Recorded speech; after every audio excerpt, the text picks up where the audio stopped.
নামিদামি অনেক নেতা থাকলেও পাকিস্তানের বৈষম্যের প্রতিবাদ একমাত্র বঙ্গবন্ধুই করেছিলেন, ঐতিহাসিক ৬ দফা দিবসের আলোচনায় বললেন প্রধানমন্ত্রী।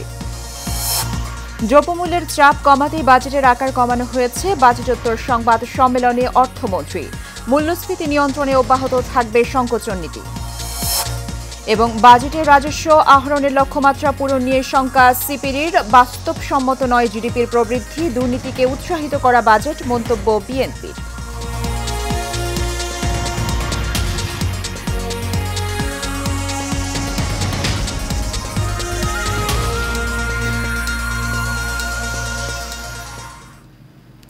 স্বাগত এশিয়ান নিউজে, সাথে আছি সুবর্ণা গোলন্দাজ। শুনছিলেন বিআরবি কেবল ইন্ডাস্ট্রিজ লিমিটেড সংবাদ শিরোনাম। নামিদামি অনেক নেতা থাকলেও পাকিস্তানের বৈষম্যের প্রতিবাদ একমাত্র বঙ্গবন্ধুই করেছিলেন বলে মন্তব্য করেছেন প্রধানমন্ত্রী শেখ হাসিনা। বিকেলে রাজধানীর তেজগাঁওয়ে ঢাকা জেলা আওয়ামী লীগের কার্যালয়ে ঐতিহাসিক ৬ দফা দিবসের আলোচনায় এসব কথা বলেন তিনি। প্রধানমন্ত্রী বলেন, স্বয়ংসম্পন্ন হলেও পাকিস্তানের বঞ্চনা ও বৈষম্যের শিকার ছিল বাঙালি জাতি। সেখান থেকে মুক্তি দিতেই ৬ দফা ঘোষণা করেন বঙ্গবন্ধু, যা ছিল বাঙালির মুক্তির সনদ। সরকার প্রধান বলেন, ভাষা আন্দোলন থেকে শুরু করে স্বাধীনতা সব অর্জনই বাঙালি জাতির বুকের তাজা রক্ত দিয়ে অর্জন করেছে।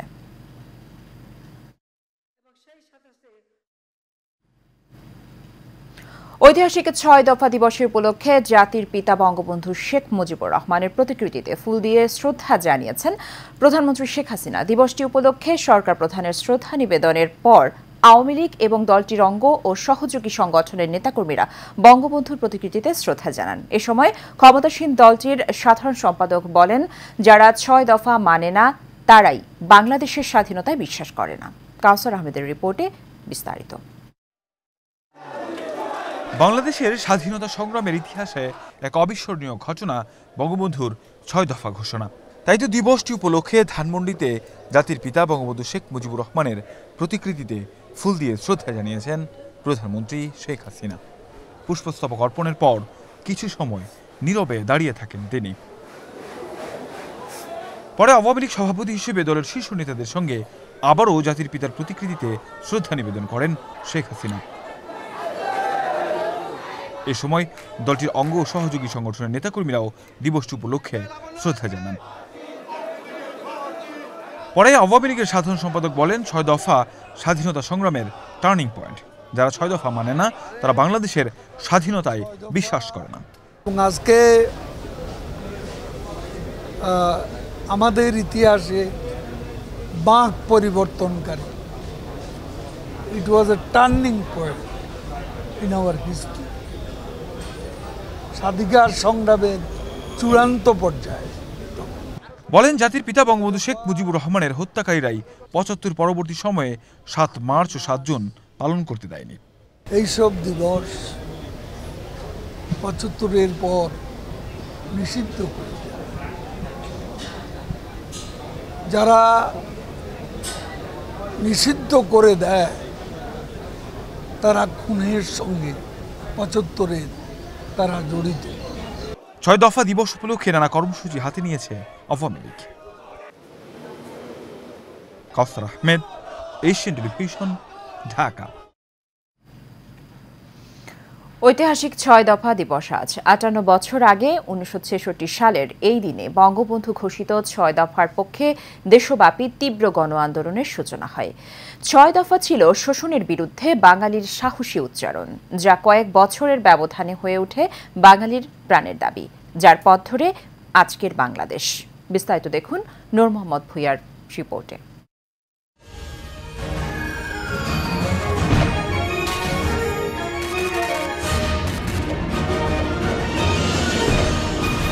পাকিস্তান নামে রাষ্ট্র প্রতিষ্ঠার ১৯ বছর পরেও উপেক্ষিত ছিল বাঙালি, অথচ অর্থনীতির ৬০% যোগান দিত পূর্ব পাকিস্তান। এই বঞ্চনার বিষয়টি তুলে ধরেন আওয়ামী লীগ নেতা শেখ মুজিবুর রহমান। ৬৬ ফেব্রুয়ারিতে লাহোর বিরোধী দলগুলো সম্মেলনে ব্যর্থ হলে পরে সংবাদ সম্মেলনে ৬ দফা প্রস্তাব তুলে ধরেন বঙ্গবন্ধু। এই বাংলার মাটি থেকে দুর্নীতিবাজ, এই ঘুষখোর। পরে পাক ভারত যুদ্ধে অরক্ষিত হয়ে পড়ে পূর্ব পাকিস্তান। যোগ্যতা থাকা সত্ত্বেও প্রশাসনের গুরুত্বপূর্ণ পদে উপেক্ষিত ছিল বাঙালি। তখন সামরিক বাহিনীতে যেখানে 87% বাজেটের খরচ হয়, সেখানে মাত্র আমাদের 3 থেকে 4% লোক নিয়োগ হতো, আর্মি নেভি সব মিলে। এখানে একটা বিরাট গ্যাপ অর্থনীতি, এখানে এটা শোষণের একটা ব্যাপার। সিএসপি পরীক্ষায় কিন্তু একই সাথে পূর্বাংলার লোকেরাও কম্পিট করে এবং পশ্চিম পাকিস্তানেরও করতো, একই সাথে সিএসপি হতো। কিন্তু 70 সাল পর্যন্ত পাকিস্তান সেন্ট্রাল সেক্রেটারিয়েটে কোনো বাঙালি সিএসপি অফিসার সচিব পদমর্যাদা পায় নাই। বঙ্গবন্ধু চেয়েছিলেন প্রাদেশিক সাহিত্য শাসন আর বাঙালির ন্যায্য অধিকার। বাঙালি এই মুক্তির সনদকে স্বাভাবিকভাবে নেয়নি স্বৈরাচার আইয়ুব সরকার। খুব দ্রুতই জনপ্রিয় হয়ে ওঠে 6 দফা। ভীতু শাসক গোষ্ঠী কারারুদ্ধ করে বঙ্গবন্ধুকে আগরতলা মামলা সাজিয়ে ফাঁসি দেওয়ার চেষ্টা করে রাষ্ট্রদ্রোহী হিসাবে। কিন্তু জনগণের দুর্বার আন্দোলনে পতন হয় আইয়ুবের। বঙ্গবন্ধু হয়ে ওঠেন বাঙালির স্বাধীনতার কাণ্ডারি। কারাগারে থাকা 2 বছর থাকা অবস্থায় যখন তাকে আগরতলা মামলা দেওয়া হলো, এই আগরতলা মামলার বিবরণী যখন প্রকাশ করা শুরু হলো পত্রপত্রিকা, তখন থেকে কিন্তু আরও বেশি জনগণ বিক্ষুব্ধ হওয়া শুরু হলো এবং প্রতিদিনই তার জনপ্রিয়তা এবং 6 দফার জনপ্রিয়তা বাড়তে শুরু করলো। এমনি একটি পর্যায়ে কিন্তু তখন কারফিউ ভঙ্গ করা শুরু হলো। দূরদৃষ্টি ও বিচক্ষণতায় 6 দফাকে 1 দফায় পরিণত করে স্বাধীনতার ডাক দেন বঙ্গবন্ধু। আর লাখো বাঙালির রক্তের বিনিময়ে অর্জিত হয় প্রিয় স্বাধীনতা।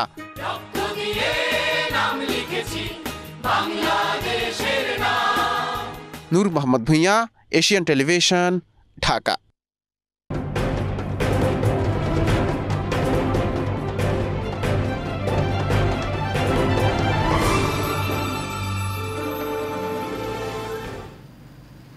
এবারে 2024-25 অর্থ বছরের বাজেট প্রসঙ্গ।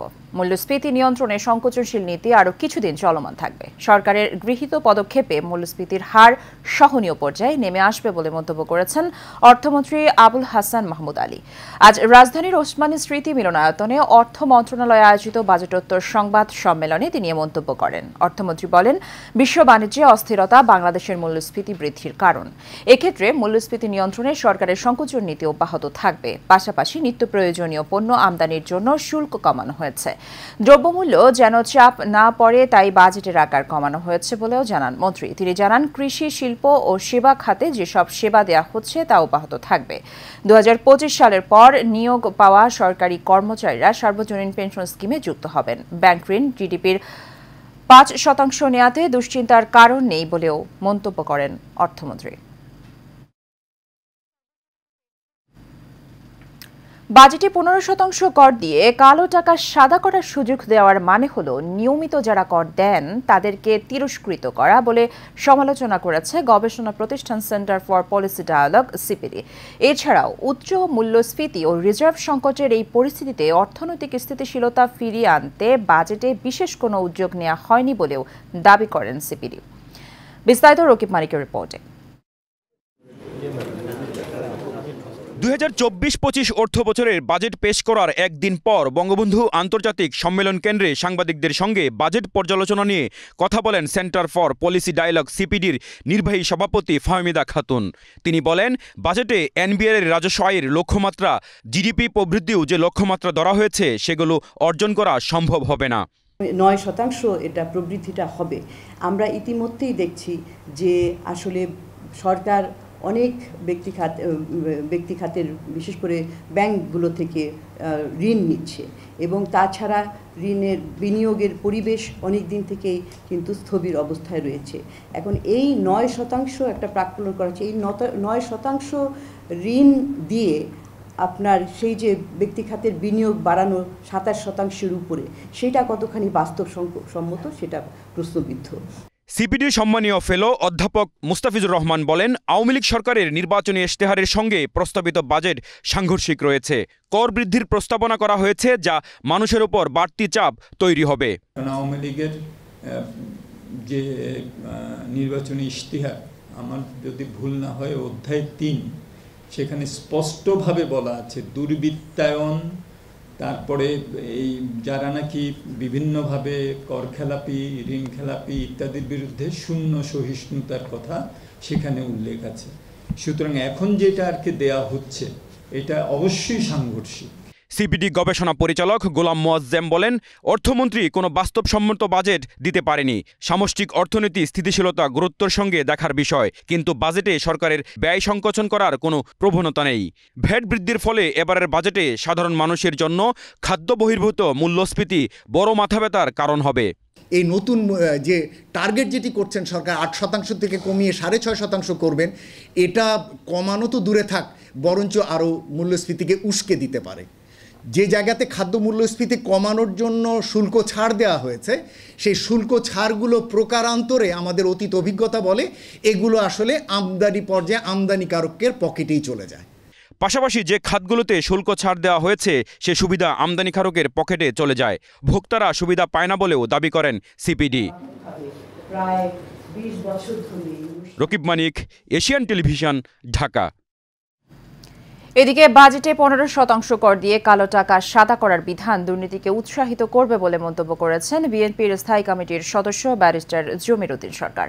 সকালে জাতীয় প্রেস ক্লাবে বাংলাদেশ সম্মিলিত পেশাজীবী পরিষদ আয়োজিত সাবেক অ্যাটর্নি জেনারেল এ.জে. মোহাম্মদ আলী স্মরণ সভায় এ মন্তব্য করেন তিনি। লুটপাটের কালো টাকা সাদা করতে 15% কর যথেষ্ট কিনা সরকারের কাছে এমন প্রশ্ন রাখেন তিনি। এ সময় গণতন্ত্র পুনরুদ্ধারে শিক্ষার্থী, ছাত্র ও যুব সমাজকে সক্রিয় হওয়ারও আহ্বান জানান বিএনপির এই প্রবীণ নেতা। করাপশন করে টাকা রাখবে এবং ওই টাকা বাজেয়াপ্ত হবে না, এটা না হয় ট্যাক্স দিয়ে ওটাকে হোয়াইট করা যায়, তো তাহলে তো উইল বি এনকারেজিং ডিসঅনেস্ট। গণতন্ত্র পুনরুদ্ধারের জন্য আমাদের এই মিডল ক্লাস সোসাইটিতে যারা আছে, শিক্ষিত ব্যক্তিত্ব, ছাত্র সমাজ, যুব সমাজ, আপনারা যারা আজকে এসে এই বক্তৃতা শুনছেন, a duty is cast upon it to ensure that democracy must prevail. এবারে ভিন্ন প্রসঙ্গ। ঝিনাইদহ 4 আসনের সংসদ সদস্য আনোয়ারুল আজিম আনার হত্যার ঘটনায় আওয়ামী লীগ নেতা কাজী কামাল আহমেদ বাবু ওরফে গ্যাস বাবুকে আটক করেছে ডিএমপির গোয়েন্দা সংস্থা পুলিশ। বৃহস্পতিবার রাতে ঝিনাইদহ শহরের আদর্শপাড়া এলাকা থেকে তাকে আটক করা হয়। কাজী কামাল আহমেদ বাবু ঝিনাইদহ জেলা আওয়ামী লীগের ত্রাণ ও সমাজ কল্যাণ বিষয়ক সম্পাদক। স্থানীয়দের দাবি, এমপি আনোয়ারুল আজিম আনার হত্যায় অন্যতম হোতা শিমুল ভূঁইয়ার আত্মীয় কাজী কামাল আহমেদ বাবু। এদিকে আনার হত্যা মামলায় নেপালে আটক আসামি সিয়ামকে নিজেদের হেফাজতে নিয়েছে কলকাতার সিআইডি। দুপুরে রাজধানীর মিন্টো রোডের ডিএমপি মিডিয়া সেন্টারে আয়োজিত এক সংবাদ সম্মেলনে এই তথ্য জানান Dhaka metropolitan police commissioner Habibur Rahman. তিনি জানান, কলকাতার সিআইডি এই হত্যা মামলাটির তদন্ত করছে। তাদের কাছে 2 জন আসামি আছে, একজনকে তারা নেপাল থেকে নিয়েছে, আর একজনকে আগে গ্রেফতার করেছে। পবিত্র ঈদুল আজহার তারিখ নির্ধারণ করতে বৈঠকে বসেছে জাতীয় চাঁদ দেখা কমিটি। বায়তুল মোকাররম ইসলামী ফাউন্ডেশনের সভাকক্ষে এই বৈঠক চলছে। ধর্মমন্ত্রী মোহাম্মদ ফরিদুল হক খানের সভায় সভাপতিত্বে এই বৈঠকে চাঁদ দেখার সংবাদ পর্যালোচনা করে সিদ্ধান্ত নেওয়া হবে। তবে ইসলামী শরীয়ত অনুযায়ী চন্দ্র মাসের শুরু হওয়ার ক্ষেত্রে খালি চোখে চাঁদ দেখার শর্ত রয়েছে। আজ চাঁদ দেখা গেলে ঈদুল আজহা উদযাপিত হবে আগামী 17 জুন। কোনো কারণে চাঁদ দেখা না গেলে সেক্ষেত্রে শনিবার জিলকদ মাসের 30 দিন পূর্ণ হবে। জিলহজ মাস শুরু হবে রোববার, সেক্ষেত্রে দেশে ঈদুল আজহা উদযাপিত হবে আগামী 18 জুন। ঐতিহাসিক 6 দফা দিবস উপলক্ষে জাতির পিতা বঙ্গবন্ধু শেখ মুজিবুর রহমানের প্রতিকৃতিতে ফুল দিয়ে শ্রদ্ধা জানিয়েছেন বঙ্গবন্ধু সৈনিক লীগ। সকালে ধানমন্ডি 32 নম্বরে জাতির পিতা জাতির জনক বঙ্গবন্ধু শেখ মুজিবুর রহমানের প্রতিকৃতিতে শ্রদ্ধা জানান সৈনিক লীগের নেতাকর্মীরা। বঙ্গবন্ধু সৈনিক লীগ ঢাকা মহানগর উত্তরের সভাপতি ইঞ্জিনিয়ার এ.কে.এম. মুজিবুর রহমান ও সাধারণ সম্পাদক ইঞ্জিনিয়ার আব্দুল্লাহ আল মামুন খানের নেতৃত্বে উপস্থিত ছিলেন ঢাকা মহানগর দক্ষিণের সভাপতি মঞ্জুরুল ইসলাম বাহার ও সাধারণ সম্পাদক মোহাম্মদ আবুল কালাম আজাদ সহ বঙ্গবন্ধু সৈনিক লীগের নেতাকর্মীরা।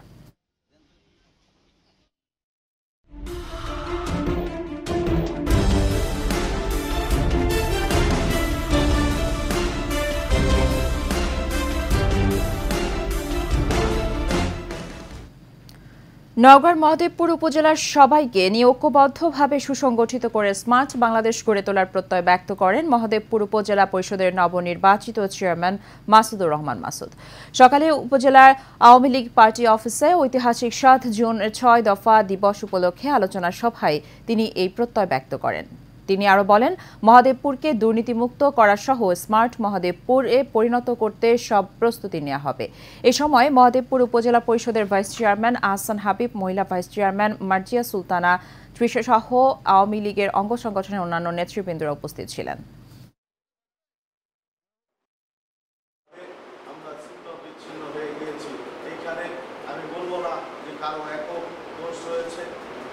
আমি আপনাদেরকে শুধু এটুকু বলতে চাই, সংগঠনের খাতিরে আমরা নিজেদের স্বার্থকে যদি জলাঞ্জলি করতে পারি, জলাঞ্জলি যদি দিতে পারি, তাহলে এই সংগঠন অবশ্যই এগিয়ে যাবে। আর সংগঠন যখন শক্তিশালী হবে তখন এই সংগঠনের সুফল আওয়ামী লীগের সকল নেতৃবৃন্দ পাবে, এইটা আমি মনে প্রাণে বিশ্বাস করি।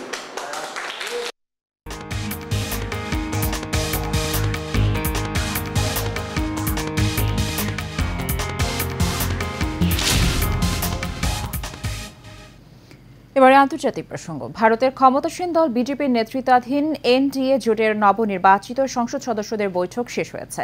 তাদের এই বৈঠক থেকে নরেন্দ্র মোদীকে সংসদ নেতা নির্বাচিত করা হয়। আজই ভারতীয় রাষ্ট্রপতি ভবনে গিয়ে দ্রৌপদী মুর্মুর কাছে সরকার গঠনের দাবি জানাবেন এনডিএ নেতারা। বেশ কয়েকটি সূত্রের বরাতে সব তথ্য জানিয়েছে ভারতীয় সংবাদ মাধ্যম ইন্ডিয়া টুডে। স্থানীয় সময় বেলা 11টায় ভারতীয় সংসদ ভবনের সেন্ট্রাল হলে এনডিএ এমপিদের এই বৈঠক অনুষ্ঠিত হয়। এই বৈঠকে মোদী জোটের নেতা নির্বাচিত হওয়ায় তৃতীয়বারের মতো বিশ্বের সবচেয়ে জনবহুল দেশের প্রধানমন্ত্রী হতে যাচ্ছেন তিনি। আগামী রোববার প্রধানমন্ত্রী হিসেবে শপথ নেয়ার কথা রয়েছে তার।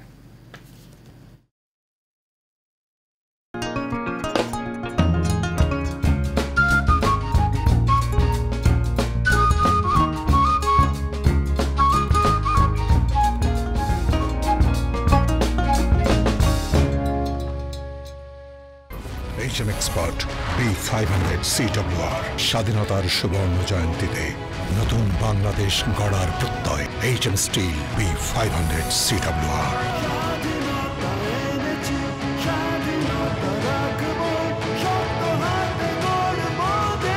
HM still.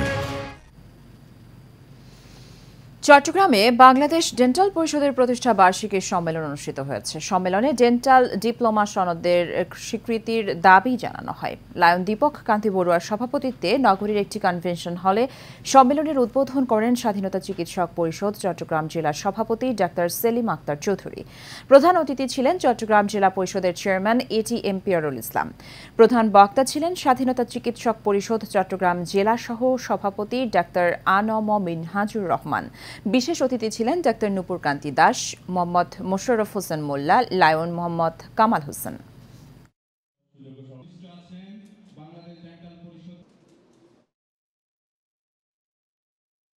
শেষ করবো এশিয়ান নিউজ। তার আগে বিআরবি কেবল ইন্ডাস্ট্রিজ লিমিটেড সংবাদ শিরোনামগুলো জানিয়ে দেব আরও একবার।